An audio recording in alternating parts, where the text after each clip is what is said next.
Hello everyone, my name is Jennifer Maker, and today I'm teaching you all about the tools, supplies, and accessories you can use with your Cricut Maker cutting machine. Both the original Cricut Maker, which you can see right here, and the Cricut Maker 3. This is the Cricut Kickoff Lesson 2, and we're going to go through all of these fun things together one by one. So please pull up a chair here in my craft studio and we'll get started. Now in Lesson 1 of Cricut Kickoff, you saw that your Cricut Maker cutting machine comes with a few things beyond just the machine, power cord, and USB cable. The original Cricut Maker box had a blue light grip mat, a black pen, a rotary blade, and some cardstock for test cuts. There was also a fine point blade inside the Cricut and the clamp, right here. And in the Cricut Maker 3 box, there was a small piece of smart vinyl for a test cut, plus 3 full-size sheets of smart material and a full-size sheet of transfer tape. And the fine point blade was also pre-installed in the Cricut Maker 3. And it's right here. But there is a lot more tools, supplies, and accessories in the Cricut Maker universe, and understanding them and knowing what to focus on and what not to worry about as a beginner really goes a long way toward making what you love with your Cricut. Now in this video, I'm going to cover the tools and supplies for both the original Maker that came out in 2017, but still very popular, and the Cricut Maker 3 that came out in 2021. The Maker 3 does have some extra tools and materials it can use, and I'll cover those separately at the end. But when I say Maker, you can rest assured it applies to both the original Maker and the Maker 3. If something applies to just one specific machine, I'll be sure to point that out. And before we get too far, I want to remind you about my free Cricut Kickoff Printable Handbook that goes along with these lessons. You can download it right now at cricutkickoff.com. Just register for the class and you'll get the handbook. I'll be referring to it as we go along during today's lesson. Just know there's lots of really awesome cheat sheets on blades, pens, places for you to record materials, brands, where to buy them, all that good stuff. Now, since I know you're going to ask me where to get all the things I'm about to mention in this video, you can get these things for the most part at your local craft store or online directly from Cricut. Go to jennifermaker.com/Cricut discount. I put the link at the bottom of the screen for a 10% off coupon code and links to a bunch of awesome things that I'll be mentioning. Now, I buy most of my stuff from Amazon. In fact, if you go to Cricut Maker, Cricut Maker, that's funny.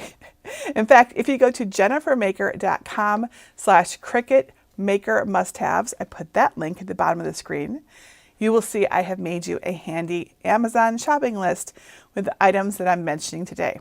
So if I mention something unusual and you're not sure where to find it, check this shopping list. All right? So let's get started, and we are going to begin with the blade. The Cricut Makers, both the original and the Maker 3, have a lot of different blades, a lot. The Maker is the most versatile of all the Cricut cutting machines, and the Maker 3 even more so. So let me show you each one and explain what it's used for, each blade. All right, the basic all-purpose blade that comes in your Cricut, right? They're identical in these two machines. This is it's called the Premium Fine Point Blade, and it's in a silver housing. Let me switch to my overhead so you can see this. Actually, let's try a different camera view.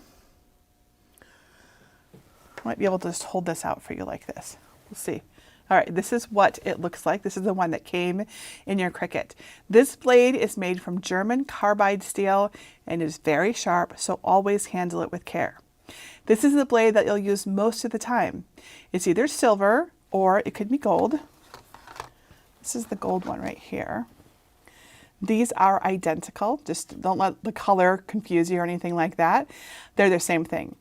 The thick shank here is called the housing. And that little bitty blade at the end, you can just barely see it poking out there. That's the actual blade itself. You'll use the fine point blade for cutting cardstock, vinyl, and really most materials. This is the one that you're going to use the most. So if you need to replace this blade, I highly recommend getting another Cricut Premium Fine Point blade, not a knockoff. Your blade is your first and most important must-have tool, and it is so important to get good cuts. That said, you probably won't need a new blade for a very long time if you keep the one that you have cleaned. I almost never have to replace my blade in my Cricuts because I keep the one that came with my Cricut cleaned. So if your blade is not cutting as well as it did in the beginning, it's probably just got some stuff on it that you need to clean off. Seriously. Now there's two good ways to clean. The simplest and fastest cleaning method is to use a ball of aluminum foil. The slower and more careful cleaning method is with alcohol. One moment, where's my alcohol pad? Here we go. The slower and more careful cleaning method is with isopropyl alcohol and a lint-free cloth, like this alcohol prep pad. So that means two more must-haves for you are some regular aluminum foil, the kind that you probably have in your kitchen already, just like this stuff, and some alcohol and something lint-free, which can just be a coffee filter, or it can be one of these little prep pads. And I want to demonstrate both methods for you for cleaning your blade because it's so important and it really makes such a difference. And then you can decide which one you want to use. So we just pull off about 12 inches. And I'm going to adjust my camera so we can see that a little bit better.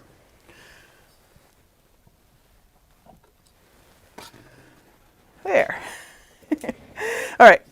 So we pull off about 12 inches of aluminum foil over there. And you just crumple it up into a ball. There's no special way to do this. This can be reused many times. It isn't like just one time per cleaning session. All right, so there is our aluminum foil ball, super high tech. Here is our blade, and what you're going to want to do is depress the plunger at the end so the blade sticks out like this, and then you're just going to poke your blade into your aluminum foil ball a few dozen times, very carefully, of course. You don't want to poke yourself. You can go like this. And what this will do is it will remove oxidation, adhesive, little bits of glitter, dust, that sort of thing. And it's really almost like magic. It does a great job. I have been doing this for years now. I think I started doing it in 2017. It's kind of lost to memory now how I learned about it. This isn't something I came up with. It's something folks were doing in the Cricut community. And I think it was Melody Lane's Facebook group that I learned it from, but I'm not positive anymore. It was really a long time ago, like 6 years now.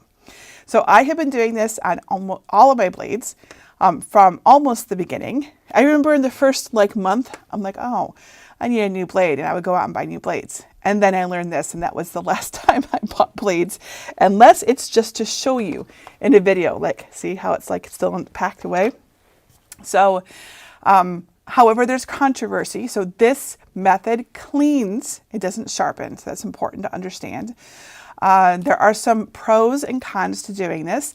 The pro is that it's really easy. You can just put your little ball of aluminum foil right with your Cricut. It's always there. You don't have to worry about alcohol or anything like that. You also don't really have to touch the blade yourself. I like that too. The drawbacks are that doing this can push any glitter or dirt up into the housing, right up into the housing here, which could cause issues. It's never caused an issue for me, but it could. And it's also possible to accidentally have your blade get stuck in the aluminum foil and you don't notice it, and then you try to cut, it kind of basically pulls out of your housing. But nothing like that has ever happened. I'm sorry, it's happened to me once. I had it stuck in my aluminum foil ball. But that is my method. But there's another method that I want to show you, which involves using alcohol. So let me switch my camera again. So here is a little alcohol prep pad. You don't have to use that. You could just get some alcohol and a lint-free cloth. But we'll use this because it's handy. All right, so there's our alcohol pad. And what you want to do is, might have to move my camera a little bit closer. That might be a little bit too far away for me to do it with.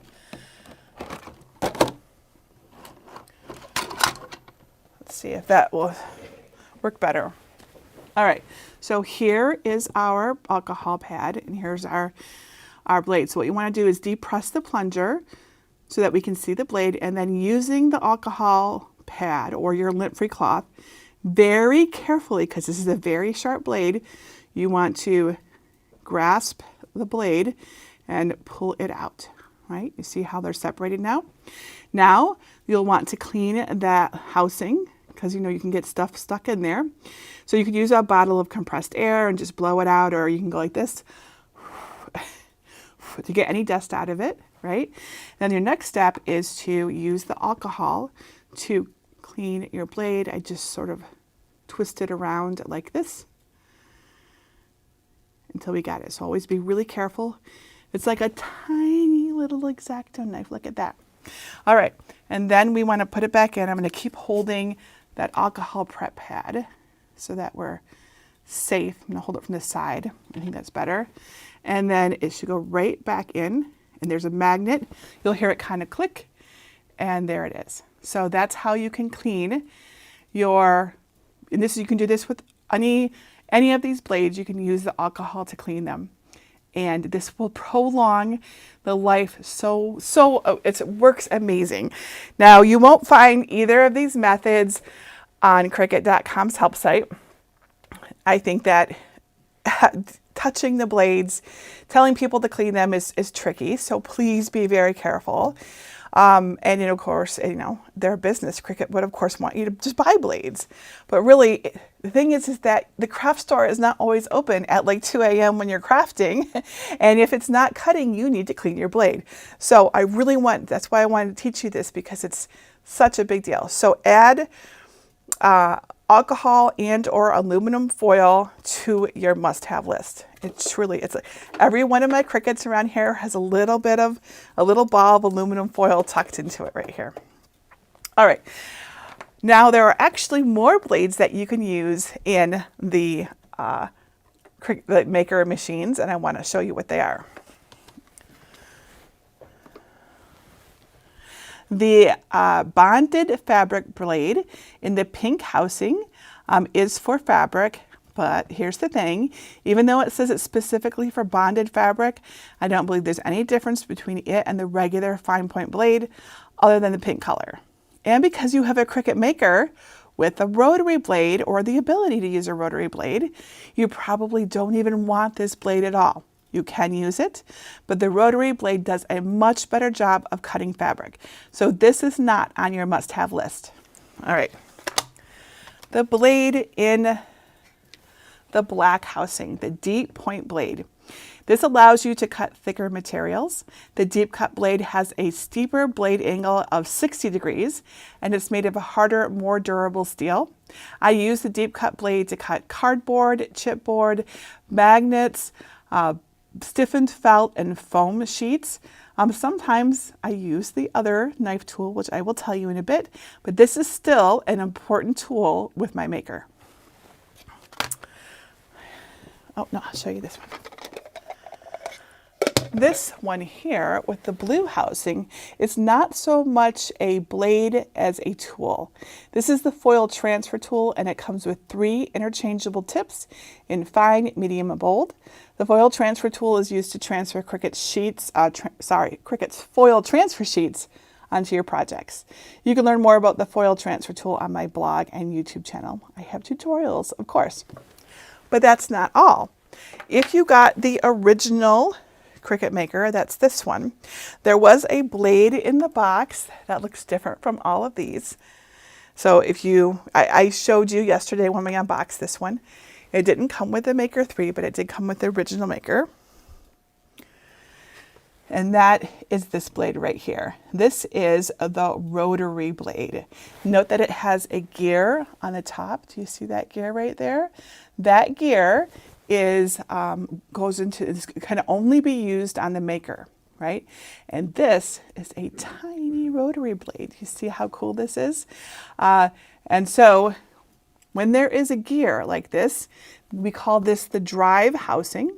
And with the gear, your Cricut Maker, both the original and the Maker 3, so both of them can use this tool, can rotate the blade in any direction necessary to make the most precise cuts. The rotary tool is used for delicate materials such as fabric, tissue paper, and crepe paper, and it does an amazing job. It truly does. So this is the rotary tool. I don't know why they didn't include it in the Maker 3, but you can use it, you can buy it. Okay, so it's only packed into the original Maker. Now you can buy more of these Maker-only tools with the gears too. Another popular Maker-only tool is this. This is the knife blade. Think of the knife blade as the polar opposite of the rotary blade.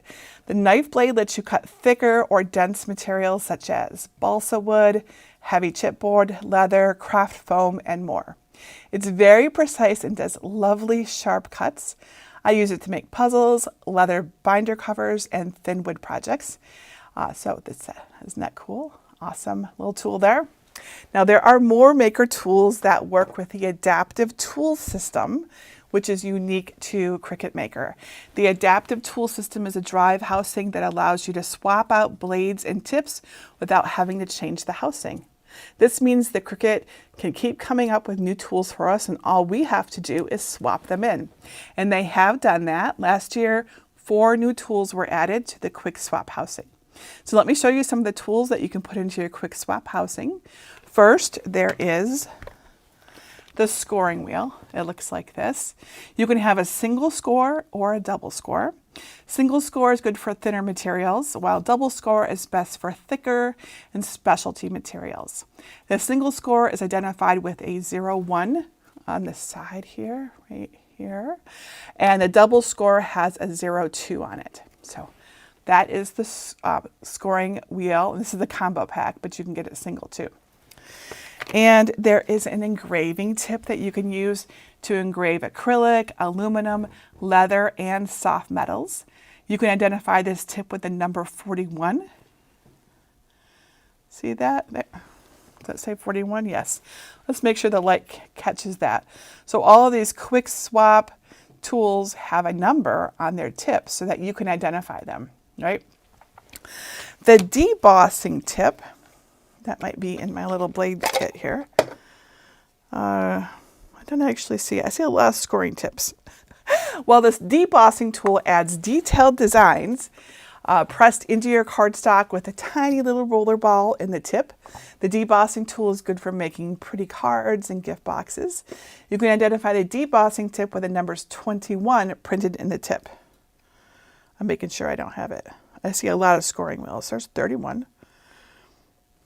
You probably don't want me to sit here and check all of these. There's also a perforation tool. I think I saw that one in here. Oh, maybe not. Which one is this one? Oh, this is it. This is the one that, this is the debossing tool, so you can see what that looks like.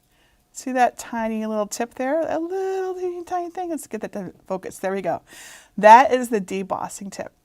So there's really so many of these. There's a perforation tool that helps you create tear-offs and easy peel-away crafts, cardstock, acetate, and poster board. The tool perforates with little teeth. This might be it right here. Yes, this is it. Let's swap this one out. So just take that, swap that one out. It's really easy to do. And this is the perforation tool. Let me hold that so you can see the number. See, number 11. So it has these little teeth that cut into your material at intervals, and you can identify the perforation tool with the number 11 printed on the tip. The wavy blade tool creates a fun wavy edge in a variety of materials. I use it to make the edges on some felt sunflowers I put onto one of my dresses. That has a number 31 printed on the tip. Now, it's important to note that any blade that fits into your Maker 3 will, let me actually back up. If you have a Cricut Explorer or a Cricut Venture, those blades will all fit into your Maker. So the Maker can use everything that the Explorer and Venture can use, all the blades at least.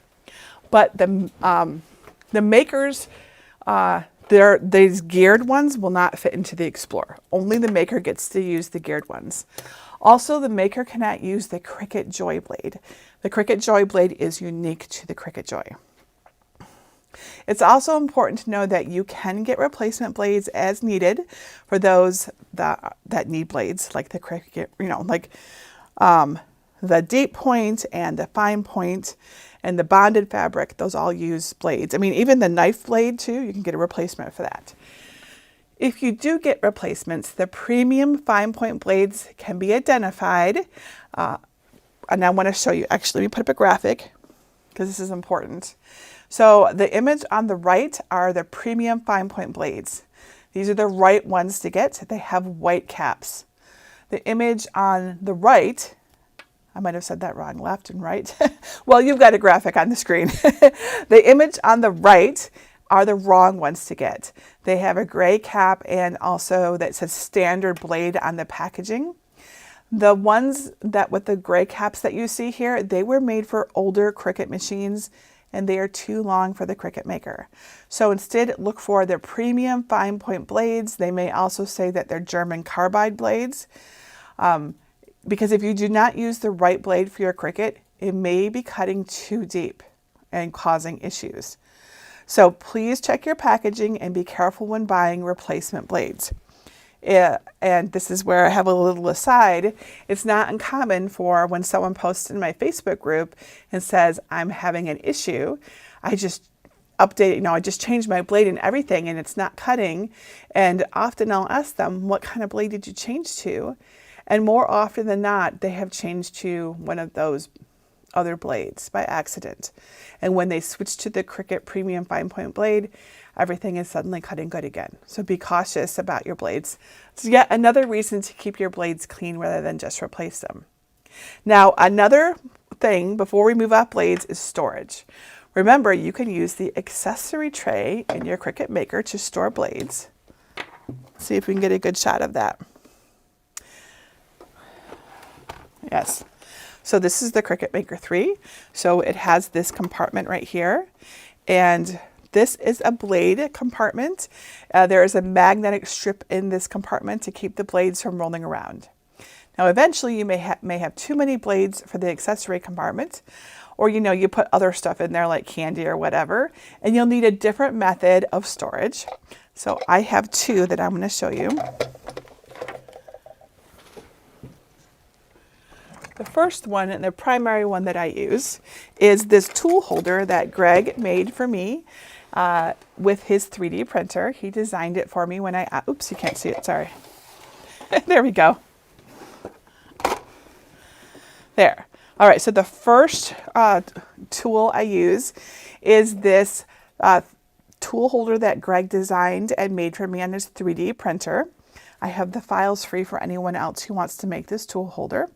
Now, if you don't have a 3D printer, Cricut makes a machine tool organizer that looks like this, right? So this is pretty cool. Let me show you how it works. So it's got these slots at the top, and you can just drop in all your tools. This is great because I can put back all my tools. Oh, that one goes in there. And they just go right up here. And then this section down here at the bottom, it just unscrews. And you can put all of your quick swap housings in the bottom. Just like that. Isn't that cool? And so you can access them without having to, like reach in or whatever. You just unscrew it from the bottom. There we go. It's got a non-slip ring on the bottom as well. So those are the two ways that I store, well, really three. I will put blades in here, but usually I like to put them right in here, right? He designed this so that it would fit them, or I keep them in here. All right. All right, let me straighten up a little bit because we're going to move on to a new topic and we need some more space.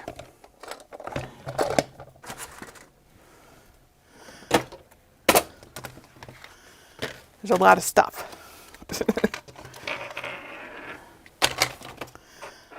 And I need to put this blade back into my Cricut Maker 3. I can put this ball of aluminum foil in that one.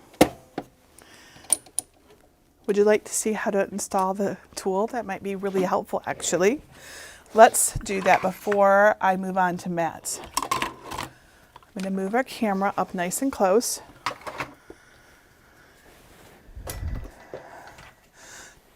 A little bit too high. There we go. Okay, so as I mentioned yesterday when we did our tour, and this is the same whether it's Original Maker or Maker 3, this is clamp A with our accessory, a tool in it. I'll show you that when we get to the stylus and the pen. This is clamp B, this is where your blades go. So to put in, let me demonstrate actually one of the geared tools.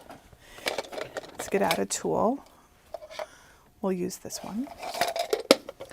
So to put in a geared tool, it's so easy. You just set it in with the gear, like this is the protective cover. You want to keep this on. This is here for your safety so that should you be, leaning over it and your hair or something gets caught in it, it won't pull it in, right? Because these are gears. Keep this protective piece on. Anyway, so it just sets right in here like that. See, I just set it in here. Oops, my hand's in the way. Let's try it the other way. You see now? And then see there's gears back in there? We can get this a little bit closer. See the gears back in there? So I'm just gonna, it's hard to do with my left hand. I'm not left-handed. All right, there we go. And it just sets right in there. Nothing magic about it. And then we close this clamp. And then we close this clamp. Just like that. That's how you insert the geared maker tools. All right, so let's open that up, put that one away, back into our little machine box. All right, so let's put the fine point blade back into our Cricut. So I'm just going to set it right into this the clamp. It's not attached yet, right? It's not like secured yet. It's just sitting down. And I like to do it this way because it's really important that your blade be seated all the way down in that clamp, because it's actually possible with the Cricut Maker to accidentally close it up like this. Do you see how it's not seated all the way down in there? Let's get really close. I want you to really see that. Can I get that close? It's a little bit blurry. We're pretty close right now. I think I'm too close. But I think you can see what I'm talking about, right? I know it's very shaky.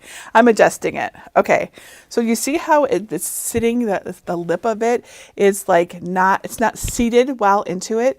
If you were to cut it, like if you were to try to cut a project like this, it wouldn't work. And you wouldn't even necessarily, without noticing this, you would think that something was wrong. The issue is just that your blade isn't seated all the way down in that clamp, okay? So you just want to open it up. Do you see how it fell down when I opened it? So you want to make sure it's down all the way in your clamp and then close it and secure it. All right, so that's really important for using the Cricut Maker. So now let's talk about mats at the back. And I have mats to show you.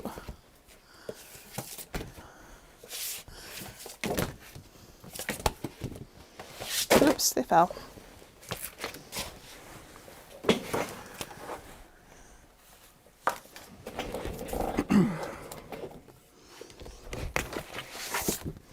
There. Mats. All right, so mats are adhesive covered plastic mats, panels, whatever you want to call it, piece of plastic, but they're covered in adhesive on one side and they hold our materials in place while we cut them on the Cricut. We call these machine mats to distinguish them from other mats like self-healing mats, which I will tell you about later. Now, there was one machine mat included in your box if you got the original Maker. This blue this blue light grip machine mat. We used it in lesson 1 to cut our decal, but there was no mat in the box with the Maker 3. Okay, so that you're not confused by that. which is okay though. But the Maker 3 can definitely use mats, and you want to get some mats. Mats are a must-have, unless the only thing you're ever going to use your Maker 3 for is cutting vinyl. So you would want some mats. So let's talk about the different mats.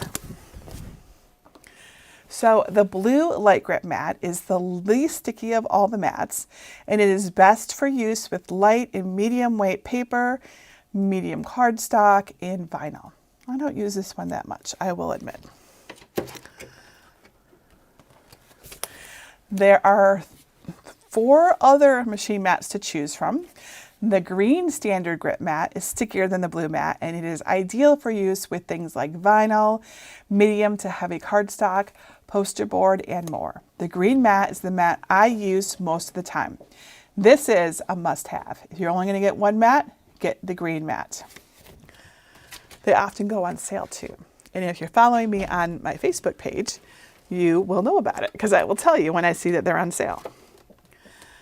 One moment, I'm trying to set these up here without knocking all of my vinyls down, which might not happen.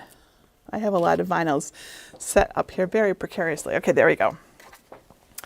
The purple mat is the strong grip mat, and it is the most sticky mat. This machine mat is best for use with heavyweight materials like mat board, bonded fabric, chipboard, and thin wood like basswood. And then there is the fabric grip mat. This was also included in the Cricut Maker original one, along with the rotary blade. Not in the Maker 3 though, but it can use it. All right. So this is a slightly thicker mat than the other 3, with a special adhesive on it that is made for gripping fabrics. It will also release your fabric from the mat more cleanly. That said, in a pinch, I have used the purple strong grip and green strong grip mat for my fabrics when I needed to. So your mileage may vary on that, but this is the one that's intended for fabric, and it does do a great job. And finally, we have the insert card mat, or just card mat, as you can see right here, which is used with the pre-folded insert cards that are made by Cricut. It allows you to cut on just the front of the mat without damaging the back. So it has pockets that you slide your card into, and then you can cut the front, which is pretty cool. So all of these machine mats come in 2 sizes, except this card mat. That one doesn't. So the 2 sizes are the standard 12 by 12 inch that we have here, and then this big 12 by 24 inch size. Oops, here we go. This big 12 by 24 inch size. So all of them, you can get them in all the sizes. I think I've mostly only used I've used the fabric grip in the large size, and definitely the green standard grip mat in the large size. But remember, like I said, the green one is really your must-have, and my suggestion is the 12 by 12 inch size. You probably don't need the 12 by 24 inch size mat unless you're planning to do a big project. Now, I consider mats to be a consumable, and they will need to be replaced over time as they get less and less sticky as you use them. This is not something that you're going to be able to never replace or just keep clean and not replace. Okay. I have definitely cleaned my mats, but I've also replaced many mats. There's nothing like a new sticky mat for success. Okay, but you can keep them going for quite a long time by cleaning them with baby wipes. Just regular old baby wipes, but you want to use the alcohol-free type because alcohol will dissolve adhesive and you don't want to mess up your machine mats. So when you notice that your mats aren't quite sticky enough, you can just wipe it down with a baby wipe. It will remove dust and the little particles that make it not so sticky. And when it dries, it should be stickier. I have tutorials on how to do that if you're not sure. If you don't want to use a baby wipe or you don't have access to those, you can also use mild dishwashing detergent and some lukewarm water, and then wipe them down. Do not scrub at them like with a scrubby sponge because that can remove the adhesive on the mat. You don't want to do that. So just gently wash them, and then let them dry. So those are our mats. Truly, a lot of people, I think that the mats should last forever, but they do not. So don't keep using a dead mat because you really need that sticky mat to keep your material in place as you cut it. It truly makes a difference. Okay, so if you're struggling, get yourself a new mat, or you can try cleaning your mat you have first, but probably you just need a new mat. All right, let's talk about pens. I have lots of pens here to show you. Get them out. Lots. There's so many pens, I can't even show you all of the pens. This is a good selection. I'll get this one too. There. And then I'll show you in this camera, or attempt to, some pens. Let's see how that looks. Pens. All right, the Cricut Maker pens are great for writing on cards, making labels, and embellishing paper crafts. The pens are water-based, acid-free, non-toxic, and permanent after they dry. It's very important to note that Cricut Maker and Explore and Venture pens are sized only for those machines. So let me rephrase that because that sounded not quite right. The Cricut Maker, the Explorer, and the Venture all use the same size pens, and they all work in the Cricut Maker, but you cannot interchange them with the Cricut Joy pens, just like you can't put the Cricut Joy pens into the Maker, okay? So if you, I want you to see on this packet, it says Cricut Explorer at the top. Not to worry, these still work in the Maker. They also work in the Venture, not that we're talking about that right now, but these still work in the Maker, okay? So don't let that Explorer confuse you. Now, the clamps, well, I'm sorry, the reason why they don't work is the clamps are different sizes, so you can't just stick them in there. So when you get pens and markers, make sure they say Explore. Sometimes they will say Maker. Let's see. I think this one says Cricut Maker at the bottom. Do you see how this is the, let's get this thing, it'll focus for us. I swore it focused a second ago. Too close. Maybe it needs my finger in there. There we go. See at the bottom, it says Cricut Maker and Cricut Explorer. Now, if you had a Cricut Venture, you might be like, oh, what about me? It still works in the Venture too. So just, if you're using the Maker, just make sure that it says either Explore, Maker, or Venture on the box of pens. Now, if you opened the original Cricut Maker, you got a fine point pen with a 0.4 size tip in black with the Cricut Maker. There was no pen included with the Maker 3. Instead, it has extra material, so that you're like wondering why it's like that. But there are so many pens and materials, pens and markers. So if you want one, you can get one. They come in all different sorts of colors, but there's also different styles. There's extra fine point pens, metallic markers, gel pens, watercolor pens, opaque pens, Cricut Infusible ink pens, which I'll explain what that is in a little later. But so many things. And one thing I want to show everybody, because it's new this year, is where'd they go? Here they are. This product right here, these are permanent markers. They came out with the Cricut Venture. But you might think, oh, well, look how big they are. They're really big compared to the ones that you might be familiar with, which look like this. And you might think that maybe you can't use them, but you can use them in your Cricut Maker, okay? So these are really big, chunky, permanent markers. So I'm gonna show you how to use them. Let's bring our camera a little closer. I'll try to spare you the shaking.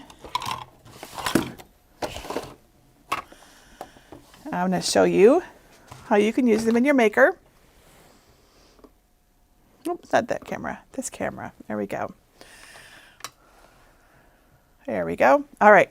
So again, We're talking about the nice, big, thick, permanent markers. These are very bold. They're beautiful. All right, so to use these in your Cricut Maker, normally you put your pens into clamp A. It's okay that it did that. Like it moves up and down. Okay, so you want to open up the clamp. Here, I'll use this hand. Open up the clamp, and you want to remove this pen adapter. It comes pre-installed on your Cricut Maker, both the original and the Maker 3, but it can be removed, right? So to remove it, you just press from the bottom, and you push it up. There we go, and it looks just like this. Now, this pen adapter is for the pens. It's also for the scoring stylus, but you can remove it. Sometimes I've noticed that when people force the pens in, and I'll show you how to put a pen in a minute, sometimes they crack, right? And so if you are having an issue with your pens or your scoring stylus, I will also explain that in a minute. Know that it could be your adapter, and you might just need a new adapter. You can buy these separately, or if you lose it, you can buy it separately. Okay, so we've removed the pen adapter. Now we can put in the big, chunky, permanent markers. All right, let's put in a green one. So whenever we put in a Cricut pen, we always want to test it to make sure it works before, because you don't want it to, start flowing after it's been in there for a while. So I'm just going to use the back of my handbook to make sure it's working, and it is. Perfect. All right, so we're just going to put it right down into here like this, and we're going to push it in until it won't go any further. There was an audible click. There may not always be one, but the key is to push it in as far as it goes, and then we close it with the clamp just like this, and then we put the cap on our pen so we don't lose it. That's how that works. So yeah, there are adapters that you can buy that will fit other pens besides the Cricut pens. I haven't really experimented with them too much because I've been more or less fine with the Cricut pens. But just there are third-party adapters that you can put in here that will fit other size pens. Okay, so let me show you how to insert a pen. Let's put the adapter back in. Here's our adapter, and it just goes right down into here. And then we don't have to close it yet. Okay, so this is a gel pen. I want you to see how on the side here, it tells you what it is. So this is a gel pen, a 1.0 tip. So a little thicker than a standard one, so bold. And it's an aqua, though we can tell by the cap color, of course. Also, on the bottom, I don't know if you can see that G. That G stands for gel. You'll see other initials, M for marker, F for fine point, right? So things like that. So you can, if you put them like into your accessory tray here, you could still tell what size it is and you don't accidentally grab the wrong one. So again, we just take off the cap. We make sure that it's writing. There we go. You see how in the beginning it didn't quite write, but now once you do this, usually it starts to flow. And then we put it in. This arrow that's printed on the barrel right here, it can serve as a guide for how far in it needs to go, but it's the same basic idea. It'll snap in. And then you close it and you put your cap on the end so it doesn't roll off your table and into oblivion. So there's all sorts of awesome pens. When you're done, don't forget to remove your pen. There we go. And put your cap back on so it doesn't dry out. All right.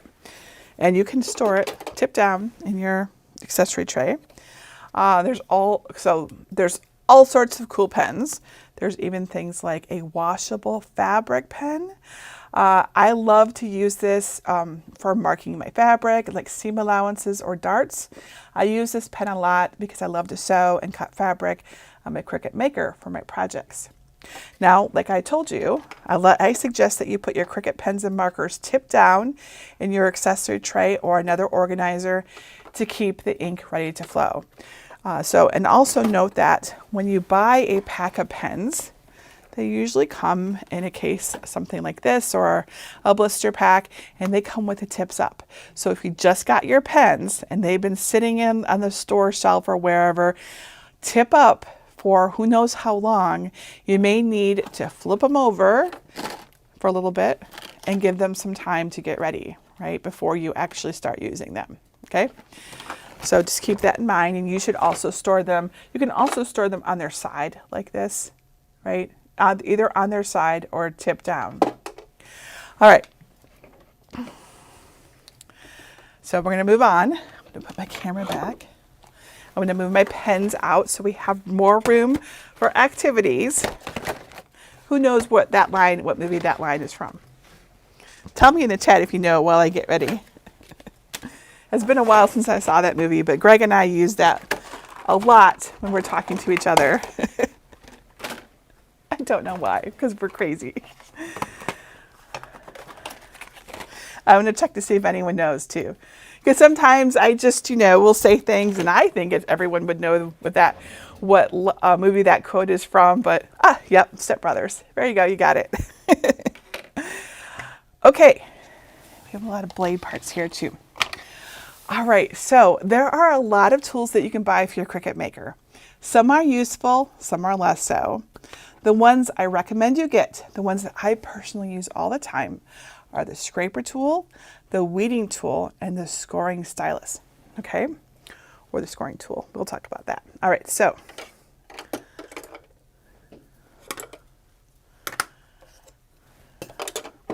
Yes, okay. So, I'm going to show you what each one of these looks like. Let's change the direction of that. There we go. So the scraper is great for getting all the bits off of your machine mats. I have both the small one, which looks like this, and the big one, which looks like this.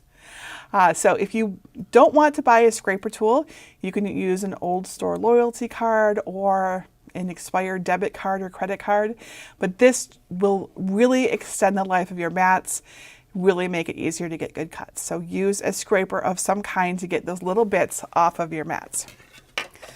Next must-have tool is the weeding tool. Oops, there we go. Trying to show you what that looks like better. It's hard sometimes. There we go. The weeding tool is used to remove excess vinyl from a cut, which we call weeding. And this is how you get all those little bits out of your design that you don't want after you've cut it. You will mostly use it with vinyl, but I also use the weeding tool on intricate paper craft projects as well. All right, and the third tool that I really like even with the Maker is the scoring stylus. So this is really useful to have even if you have a Maker scoring tool, which I showed you earlier, right? Why? Because you can put the scoring stylus in clamp A, this one right here, instead of clamp B, which is where the scoring tool, the scoring wheel goes, right? And that means you can score and cut without having to change tools, right? So it goes right into that clamp. And I love that because I don't like having to pause and switch my tool out. And most of the paper crafts on my blog have some sort of scoring involved. Now, the scoring stylus' score isn't quite as deep as the scoring tool score, so keep that in mind. But this is easier, and I like easy. So the scoring stylus is a simple tool that makes a big difference for paper crafting. Note that if you don't plan to do any paper crafting, or any paper crafting with folds, you don't need this accessory. So it's up to you, okay? All right, something else that I recommend is the spatula tool. So the spatula is another option, and it's used for removing materials from your mats. I use this mostly for when I need to get small cardstock or intricate pieces of cardstock off of my mat without damaging the pieces, right? So it's for when you need to remove those little bitty pieces that are just they're so fine and tiny. The spatula is very handy, right? So it depends whether this is a must-have or not. Depends on whether you're going to be doing lots of intricate cuts. But the Cricut excels at intricate cuts, so I recommend you try them. Okay, so that's the spatula. The next one I didn't like it as much in the beginning. What did I do with it? Where did it go? I'm missing one of my tools. I might need to enlist Greg's help in finding it. Oh, it's right here. I found it. This is the brayer. The brayer is another one of those optional tools that some people love and others don't use. The brayer is just a big rubber roller that helps you stick stuff down on your mat for cleaner cuts. So Cricut says that the brayer is for fabric, but people, including myself, use it for vinyl and cardstock too. If you find you have issues getting your material onto your mat smoothly, you may find the brayer useful. In the beginning, I didn't even think I needed this. I never bothered to get it. I just used my hands to press everything down, and then I got it and started using it, and now I use it pretty much all the time. It really makes a difference. It's very useful. So for me now, the brayer is a must-have. Another tool that I think is really useful, and I now consider a must-have for me, is the True Control knife. It has a special razor sharp non-stick blade. Here's the one I'm actually using. You saw me using it to open the Cricut Maker box and the seals up yesterday. Craft knives are used for doing manual cuts. So we don't put this into our Cricut. We just use it for those times when we need to cut something a little bit here or there, maybe cut a piece off or something. Also, sometimes a project mostly cut all the way through, but it's hanging by a tiny little bit due to a design issue or whatever. And then you can easily cut that with a craft knife, right? You can also get a version of this that is a weeding kit, and it has interchangeable tools. I'll show you what they look like. There, where you can swap out the knife part, and then you get access to these weeding tools with it. So then it's not just a knife, but rather a 4-in-1 tool. And you can change the tip to add on your weeding tools. There's 4 different tips. I love this, and I use it nearly every day. Now, if you use the True Control knife, whether it's the one with the weeding tips or not, I also recommend you have a self-healing mat like the one you see right here on my desk. Now, this mat is not an adhesive mat like the kind you put into your Cricut, but rather it's just an extra thick mat that you can use to cut things with your craft knife. And when I say self-healing mat, that means it's made from separate tiny pieces of material. I don't know what it's made from. All I know is it's a bunch of little nubs essentially that are pressed together, and it creates a solid surface. To our fingers, it feels solid, but when you cut on it, the little pieces actually separate rather than cut into them. So you can cut on this and it will self-heal, right? So it separates them rather than cutting into the entire surface. Thus, we call it a self-healing mat. I always craft on one of these mats, usually the large one, which is the one that I have right now. You can't quite see it, and it's kind of, but this is the 18 way, and then the 24-inch way is going this way right now, my mat. I also like to craft on this because I find it much easier to keep it clean than my normal work surface, which is over here. It's just this is like our standing desk, and I don't know what this is. It does clean, but this cleans off better. And then also, if something happens and I can't get it clean, I can just replace my mat. It's so much better than replacing my whole desk, right? So I am a big proponent of using mats on your desk, but it's really particularly useful if you have the True Control knife or, an X-Acto knife or any craft knife for that matter. All right. Now there are some other things I want to show you, other tools that are not made by Cricut, but are really very useful, especially with the Maker. I think that this is the fun part. Okay, so the first one is my magnifying glasses. Well, they're not mine. I just really like them. They look like this. Let me show you on the other camera. They look kind of funny, but they work like a champ. So there is actually like a little light up here too. I don't know if my battery is, oh, there we go. You can see it, see? See, light. So there's a little USB light up at the top, and then these lenses here are interchangeable. So whatever magnification you need, you can swap them out. They fit over glasses, and they're just really awesome for seeing those tiny cuts when you're weeding vinyl, because I'm not a fan of weeding vinyl. I'm not very good at it. So I use any help I can get, and these glasses are awesome. They're amazing. They fit right onto your head like this. They are so cool. I love them. Greg told me about these a few years ago.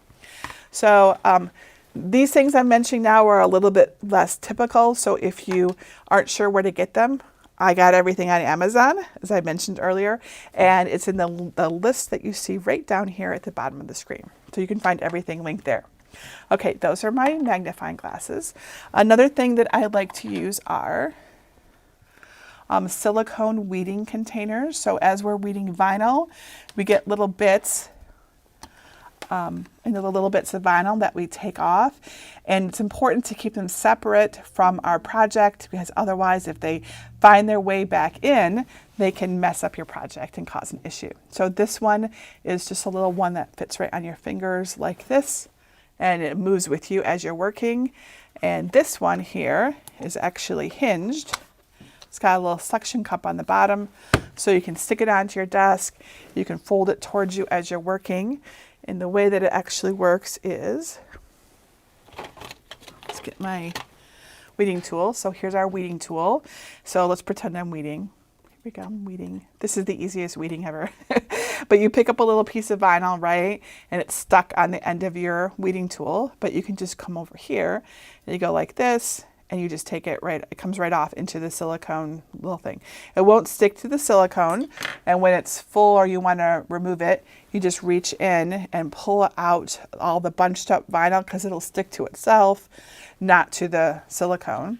And then you're keeping your area clean, and most importantly, it's not just about keeping it clean, because I'm not really a clean crafter. I don't tidy as I go. I'm just totally not me. What's more important is that those little bits that you're weeding away from your vinyl don't get back into your project and mess it up. That's what matters. Okay, those are my weeding tools. Let me show you something else I use to help me with weeding. They come in this little silver case, and they are fancy weeding tools. There's a pointy one that looks like this. I like this one. And then this one that's curved. I don't like it when they curve all the way in. Oops, here we go. Turn that a little bit more. See how that's curved like that? These are really useful. But the reason why these are cool is that they have lights on the ends. So then when I'm weeding, I can actually see. See how they light up the area? So there's little USB lights on them.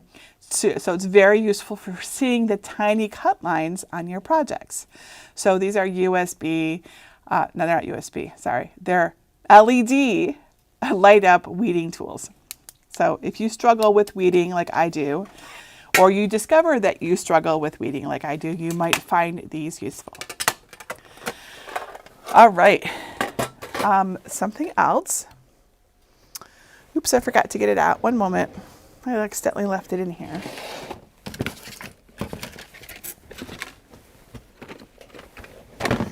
All right, so this is specific to the machines. These next three things I have to show you. Let's bring the camera a little closer. Okay, there is a really cool organizer that you can get for your tray here. Okay, and let's get the camera a little closer so you can see down into the tray. And I'll lift it up a little higher. Sorry for the jiggling. Sorry for showing my ceiling. There we go. I know that's so jiggly. I'm gonna fix it, and you get to look at me while I fix it instead of looking at that, because that makes me dizzy, and it must make you dizzy too. I want it to get higher up so you can look down into it. That's the goal. Let's tighten it up. All right. Okay, let's see how I did. That's better. All right, so there is the tool compartment. You can see right down into it. There's where the blades are. But this organizer actually gives you a bunch of, it basically creates fitted areas for your tools in there. So it's really easy. They just pop right in. So that one goes right in there. This one goes right in here like that. See, they like fit so nicely. This one goes in here, and there's one more, and that one goes right here. And now you can store your tools in here in little, and they won't be like just, they now all have little areas for them to be. See? Isn't that cool? I love this. It's not very expensive. I found it on Amazon, and the brand is Pasa, and it works in both the Cricut Maker 3 and the original Maker. So either way, it doesn't work in the Explorers or anything like that, but it definitely works in the Makers. So that is the Cricut. It's called the Cricut Maker Tool Organizer. Isn't that neat? All right, something else that you can get to help with your Maker, back this up a little bit, is a extension for the end of this. And it looks like this on the box. And this is really useful when you're working with mats, especially the long mats, because they can kind of flop off the end. It's also useful if you put your Maker up higher, like maybe on a shelf, and you don't have like a flat surface in front of it. It's not like sitting on a desk like mine is right now. Instead, it's just all empty air and your mat is sort of just hanging. You don't really want it to hang like that, because when you bend your mat, it can release the material, right? That bending of the mat. So you can use this, and I'll demonstrate it real quick for you. It's very easy. They just snap right onto this part. This one. Super easy. And now as you're using a mat, let me grab one. Instead of flopping off the end, it sits very nice and neatly onto the extender. So it's not, I wouldn't consider this a must-have unless you're struggling with it and you really need it. It's more like a nice to have, but it's pretty cool. And then one more, and for this one, I'm going to show it on the original Cricut Maker. And just got to find it. Here it is. Okay, and I'm going to turn the camera around to see this one. Let's see how that looks. That's super close. Let's back that up a little bit. And there we go, that's better. All right, there is our lovely Cricut, original Cricut, right? This, again, this next one I'm showing you, you will work on both the original Maker and the Maker 3, but this port is closer to me right now, so I'm going to show you on this one. Now remember yesterday I told you that the Maker, both the original Maker and the Maker 3, has a USB port on the side. I'm just going to move that a little bit so you can see. Well, I'm going to try. Just in case you missed that, right here, there is a USB port. I think its intention, it was put there, was so that you could charge your mobile devices, right? When you're using like your iPad or your Android tablet, when you're using your Cricut Maker. I think that was the idea. But I like to use it for other things too. I have charged my phone, even though I'm not using my Cricut, off of it. So what I do is I have gotten this USB light. It's intended for like laptops. It's got like this gooseneck on it, but I can, let's give it a little bit more space here. Okay, you can plug it in right here, right? And it just positions wherever you want it to, and then you can light up your work area. So even if you don't have, like wherever your Cricut is, and then you can see things better. You can see what you're doing on this better. Oops, why is this not opening? There we go. Right, when you're working, I have so many things here, sorry. There we go.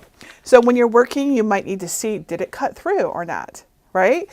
One of the things I often teach is for you to check your cuts to make sure it cut through before you unload your mat.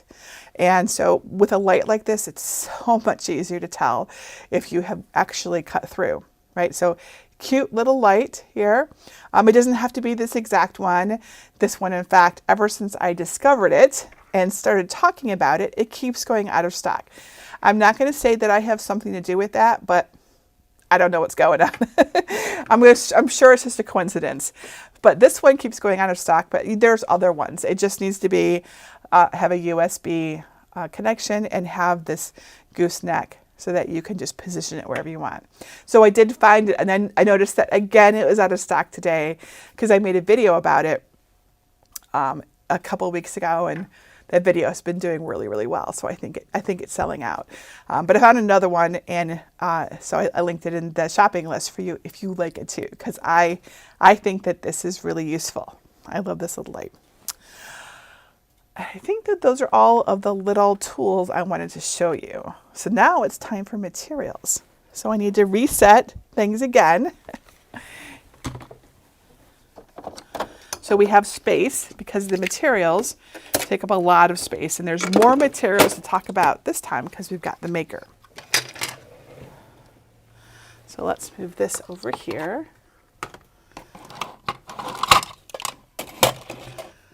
I don't really want it to be in the shot. No one needs to be looking at my phone all the time. And there we go, that's much better. Okay. I'm just gonna keep this all light over here because it's so cute. And it might be able to use it, like to shine a light on things so you can see it better. All right, put this tool away. All right, materials. So we have so many materials.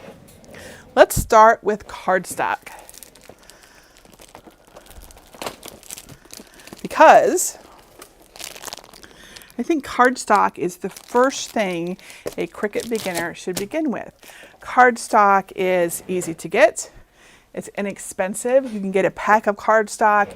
It can last you really a long time.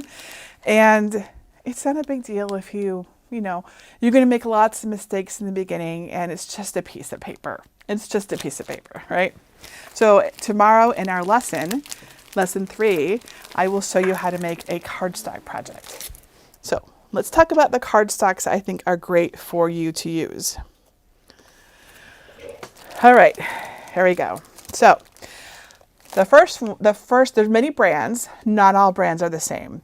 Cricut makes excellent cardstock, but I don't often use it in my tutorials because it's hard to get.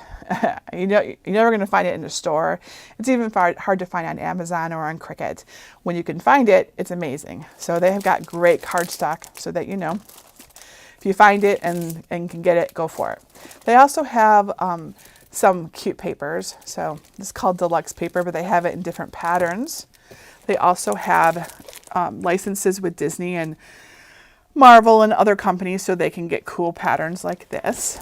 It's Mickey Mouse paper. There's Disney's Frozen. All right, and they make things like poster board.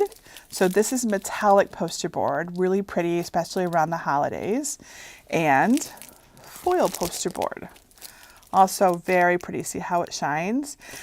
This makes beautiful paper crafts. And poster board is a little thicker than cardstock, so it's really sturdy. And that's mostly it. I mean, there are a few other Cricut cardstocks and paper products. They're just harder to get, I have found. So that means I look to other brands. And one of my favorite cardstock brands is AC Cardstock. AC stands for American Crafts. Their stuff is beautiful. This is 80-pound cardstock, which we see listed right here. A good cardstock will put its weight right on the packaging. The weight matters for, like I will tell you in a tutorial which weight to look for. Typically 65 to 80 pound is considered medium weight cardstock. They're mostly interchangeable. The only time that I will suggest heavily that you use 65-pound over 80-pound is when we're doing something like a shadow box and we want the light to shine through the paper, so it needs to not be so thick. This paper is also solid core, which means it's the same color all the way through. And we can tell that by looking at the edge of it. And when we look at the edge, if you see all the colors or the color of it, then it's solid core. Sometimes it'll also tell you on the packaging. So right here it says solid core. You see that? Not all cardstock is solid core though. You have to watch out for that. So usually you'll see non-solid core or white core in like printed or specialty paper like glitter cardstock. So this one you see on the edge, it's mostly white. This is white core, right? Another one that's white core is this one, right? And the reason why this matters in paper crafting is because you can see the edges of your paper. And if you have some beautiful, vibrant or dark cardstock, but the edges are white, it's really noticeable. And so sometimes you can't help it. Like this stuff only comes in white core because it's printed. Well, and it's got these foil accents, right? But if you're using solid colored cardstock, look for solid core, and because the end result will be nicer. This is also another great brand. This is Recollections. I use this in many of my tutorials, and it's also solid core. This one is 65-pound, and it says so right on the packaging. You can go a little lighter, though we don't typically. You can go higher. You can use like 100 or 110-pound cardstock. That would be considered heavy cardstock. It is harder to cut though, so keep that in mind. This is another good brand. I get this one on Amazon, Clear Path Paper. They have tons of different colors, weights, and sizes, all very clearly marked. Cardstock Warehouse is another great brand. Again, just like Clear Path Paper, they have lots of different sizes and colors and finishes. So like this one is silver glitter. Isn't that pretty? Echo Park Paper makes really pretty patterned paper. Then there's other choices as well. Darice has some great paper.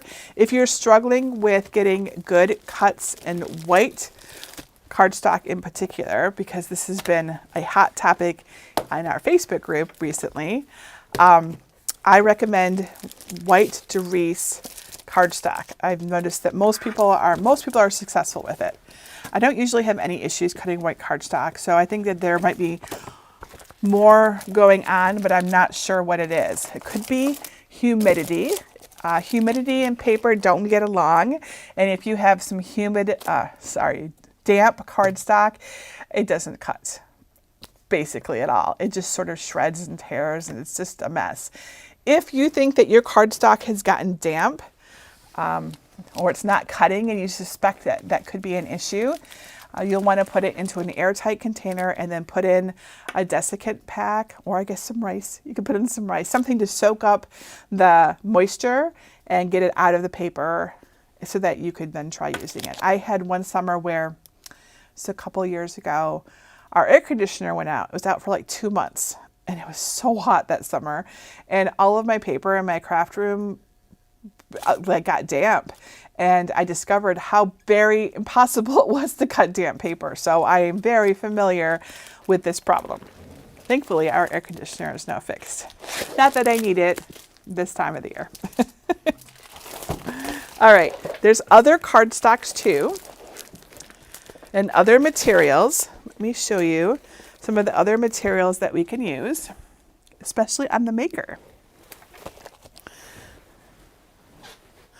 So the maker can cut other things besides just cardstock, right? So it can cut felt, and it can cut craft board. You can cut this on the other ones as well, but craft board is even thicker than poster board. Here's some foil poster board for you. Basswood, you can use a knife blade to cut basswood. So this is wood. Now your wood does need to be 2 millimeters or less, I think it is. So it can't be really thick. You can see that this is really pretty thin. See how thin those sheets are? But this is the Cricut brand of basswood. It's very cool. Heavy chipboard is another option. Heavy chipboard is, and this is, again, it has to be 2 millimeters or less, but you can make some really cool, very sturdy crafts with heavy chipboard. And again, you're going to use your knife blade for this. You can cut wood veneer. So here's cherry and walnut. Isn't this gorgeous? Wood veneer is really quite easy to cut because it's very thin. And leather, you can cut gorgeous leather. Look at how pretty this is. So Cricut makes this. I love this stuff. There's some other colors as well. Black. And this one, I love rose gold. I have made a binder cover with this. So with the maker can do those things. You can't cut a lot of these materials on the other machines. And of course you can cut fabric using your rotary blade on the Cricut. I don't have any fabric out, but I know you all know what fabric looks like. So Cricut used to make some bundles of fabric when the maker first came out, but they don't make them anymore. So I could show them to you, but then you'd be like, oh, I want those. And I'd be like, well, you can't get them. So I'm just not going to bother to show you. But you can cut pretty much all the fabric. The only things I found that I can't really cut on my maker is like batting, because it's just too puffy. That's about it. I've cut a lot of different fabric on my maker. Yeah, okay, and then besides things like the cardstock and the unusual materials, of course you can cut vinyl. So all the adhesive vinyls I have over here, as well as some specialty vinyls and iron-on vinyls, some Infusible ink. I'm going to explain what all of these things are. So vinyl is a material that we attach. We can either use adhesive vinyl or iron-on vinyl. Adhesive vinyl tends to go onto solid surfaces, like inflexible, stable, what's the word I'm looking for? Rigid surfaces. That's it. Like a shadow box frame or a coffee mug, that kind of thing. And it comes in all sorts of finishes, glitter, holographic. The basic kind is this permanent. This is the mainstay. Let's get that to focus for us. There we go. This is the mainstay, permanent glossy premium vinyl. You can also get it in removable in case you want to put it like on your wall or an appliance and remove it later. But it comes in all sorts of different finishes. Holographic sparkle, glitter, all of that. Lots, there's many of them. Now, to use adhesive vinyl, you also need to be able to transfer it to your surface, and for that we need transfer tape. So this is transfer tape. It comes in a roll also. This is the transfer tape that you would want to use for these smooth vinyls. So this is the standard transfer tape. It has a gray grid on it, and it just says transfer tape. But if you want to transfer something like glitter vinyl is textured, it's thicker, and it's not going to work with this regular standard grip. So you need to move up to a strong grip transfer tape. These transfer tapes are not interchangeable. Don't be like me and go to the craft store and be like, oh, I'm going to get strong grip because that'll work best for everything. It'll be too strong. Strong grip is too strong for regular smooth vinyls like this.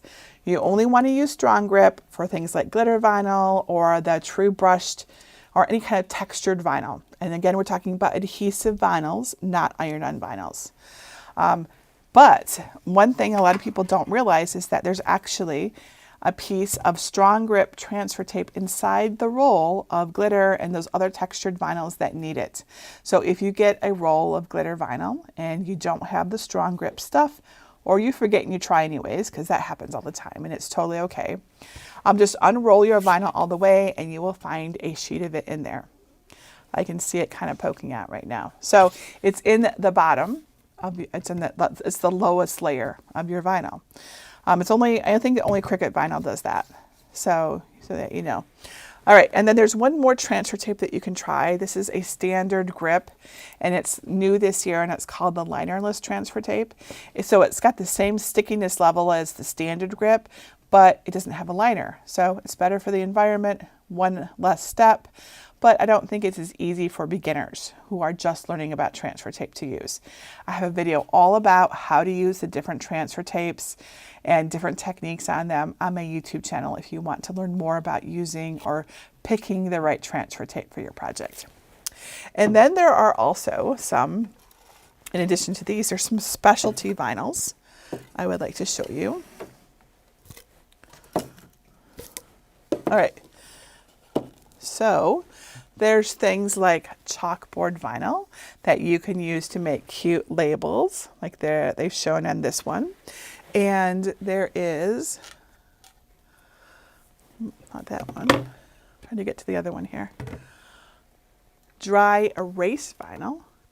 Also great for making labels or decorating your refrigerator door, your locker door, or whatever. There's stencil vinyl, which is it's see-through and it's got a grid. So it's not really any different than like permanent vinyl, but you can see through it. So that's useful for some stenciling projects. I usually just use permanent vinyl for my stenciling projects, but hey, it's see-through and it's got a grid. So if that's useful to you, for you to know. There's window cling in different colors, so you can put cool designs on your windows. And new this year also is heat activated or cold activated color changing vinyl. There's different colors. They change from one color to another. And this is the blue, but there's also like a yellow and a pink, I think, or purple and a pink.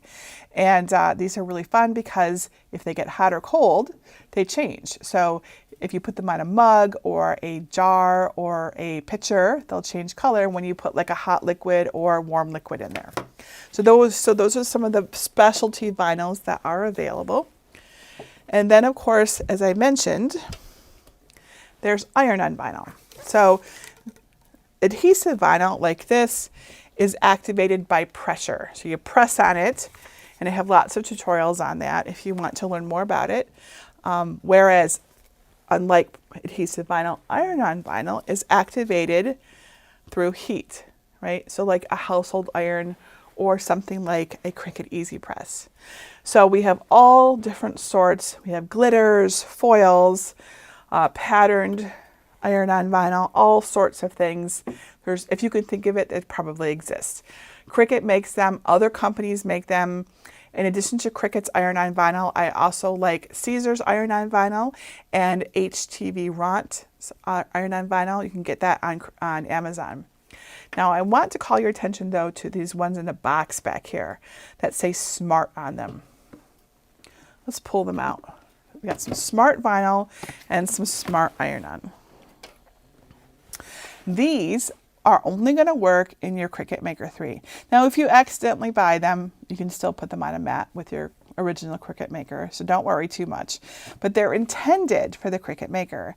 And this is just like you saw in yesterday's setup video where we just took the vinyl and we just put it in the machine without a mat. So you can get it in all the colors. So this is adhesive vinyl. This is Smart vinyl.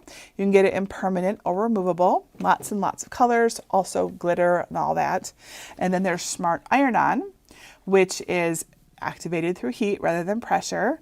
And you can get it in different colors and different finishes as well. It works the same way that we did yesterday. These two work the same way. So those are for the Maker 3. Now, I think it's not, like the whole Smart thing sometimes confuses people and they're just like, oh, hey, it says iron-on and I'll just buy it. And people who don't have the newer Maker 3 and instead they have, the older Maker 1 and they're like, oh, now what do I do? So you can just put it onto a mat and cut it. There is a material setting for it and you're going to be fine. You could attempt to cut it without a mat, but the settings won't be correct. And so it might be too much pressure and it might end up cutting through your liner. So you would have to mess with the settings. Also, the Maker, the original Maker, is missing the guides that we have. Can you see this? It's probably, I'm going to try to show you. Because people ask me all the time, can I use the Smart material in my older Cricut? So I just want to point this out to you. So I'm going to bring our camera in here. All right. Oops, top heavy. All right. Oops, that's pointing up. Why is it pointing up? It's pointing back. Oh, there's Greg. Sorry, Greg. I don't know what I'm doing wrong. We're just going to hold it in place. Somehow it got like switched around. Okay, here are these guides are on the door of the Cricut Maker 3. But if we look over here, there are no guides, right? So these guides make a difference in your ability to guide the material and stay and track it on without the mat, or sorry, without a mat, because it can wiggle around. With the guides that you have on the Maker 3, it can't wiggle around, but it can wiggle around on the Maker. So you're welcome to try it. Just know that you might have some issues. People have tried it. There's some tutorials out there if you want to give it a try. I personally don't like wasting materials. If I want to use my smart vinyl, I either put it into my Maker 3. If I don't have my Maker 3 available, because this is usually the one that's sitting near my desk, I still use my original Maker, and then I just put it on a mat, and then I don't have to worry about messing it up. Yeah, okay. And then, oh, can't forget about our Infusible ink. I mentioned that there are Infusible ink pens. There's also Infusible ink transfer sheets. So transfer sheets, it's basically pre-printed sublimation prints put onto a liner, and you can cut them on your Cricut. So it's pretty cool, especially if you're curious about sublimation crafting. You've been hearing me talk about it, but you're not ready to invest. Your Cricut can cut these. So there's these. There's also the pens I mentioned. And with sublimation, which is a whole new topic, right? And we're not going to go too deep into that, but you can use high heat up to usually 400 degrees Fahrenheit, or the equivalent in Celsius, to transfer the ink from the transfer sheet onto another surface. So we would often do something like the Cricut mug press, which is right here, right? And we would wrap the transfer sheet around a appropriate mug. It's not any mug, it's certain mugs. Cricut sells mugs. This is a Cricut branded mug. And it will, once it's in the mug press, it'll actually, this mug press is very cool. It actually will take the temperature and the pressure for you. You don't have to it's like super auto. Anyways, it will transfer the ink from the transfer sheet into the surface of your mug, and it's like your mug just changes. It's like getting dyed. It's very cool, and there's no wrinkle, there's no edges, it doesn't peel or crack, it stays, it's permanent. It's very neat. So the mug press is for use with the Infusible ink transfer sheets and the Infusible ink pens and markers. I have lots of tutorials on that if you want to learn how to do that. And more Infusible ink surfaces besides the mug. They have coasters. These are ceramic coasters. These are aluminum coasters with a cork back. There's tote bags and t-shirts. And there's more too, makeup bags, pillowcases. And you can use brands other than Cricut. I am often finding amazing deals on Amazon and sharing them. Lots of sublimation blanks. Anything that's called a sublimation blank works with Infusible ink. So in Infusible ink blanks, which it says here, Infusible ink, work with sublimation. It's all the same thing. Infusible ink is Cricut's name for their transfer sheet and pens. They came up with their own name because that's Cricut. And of course, like I said, you need heat to transfer Infusible ink. So like we use the mug press, but you could also use something like the mini press. The mini press gets hot enough for Infusible ink transferring. This is a nice, cute little press, but it's only good for small projects, really. A full-size press is like the Cricut Easy Press that I have here. This is the 9x9 size. There's also a 12x10 size, and an even bigger one, a 12x15, that is the Cricut Auto Press. You don't have to use a Cricut press to use Infusible ink or iron-on vinyl. You can use another brand. The Cricut ones, however, work really well. I am a fan of their products, but you all know that, right? Remember, I don't work for Cricut. I'm not being paid to say anything I say, right? Remember, I told you that in lesson 1, just in case you're just dropping in at me and you're like, what does she work for Cricut? She just loves all this Cricut stuff. I do. I don't work for Cricut now. I don't want to work for Cricut. No offense, Cricut, but I like being independent because then I can say whatever I want. And that's very important to me. But I actually really like Cricut stuff. So that's the truth. But I will use other brands when either Cricut doesn't offer it or I don't like Cricut's brand. It used to be that I didn't like Cricut's printable sticker paper because it was too thick and it wouldn't go through my printer. But you know what? They came out with new sticker paper, which I don't think I have right now. I should have that out to show you, but I'll just tell you about it. They came out with new sticker paper just a few months ago, and this is now thinner and it works in all the printers. So they have actually eliminated that too. So there's new sticker paper, printable vinyl. That was always fine, but they still upgraded it. And now there's like holographic and there's UV resistant stuff. So they have like a whole new line of printable papers and vinyls that are really good for me. And they're great for stickers and decals and all that. All right, so I think we have gotten through all of our materials, at least all the ones I have to show you. There's so many things, aren't there? So let's talk about what you really don't need to be worrying about as a Cricut beginner, because this is all a little bit overwhelming. Okay, first, you really don't need replacement fine point blades. Use my 2 cleaning methods to keep your blades nice and clean. They really, truly work. Second, you don't need every color and type of cardstock or vinyl or infusible ink or anything. Even though you might be tempted, you might see sales. I think right now there's like a 70% off sale at Cricut.com, like a warehouse sale. And I know it's tempting to get these things, but I recommend you buy your supplies on a project by project basis to avoid stockpiling too much and getting overwhelmed, because this is a thing. It truly is. People will buy all the things and they think they can't craft until they have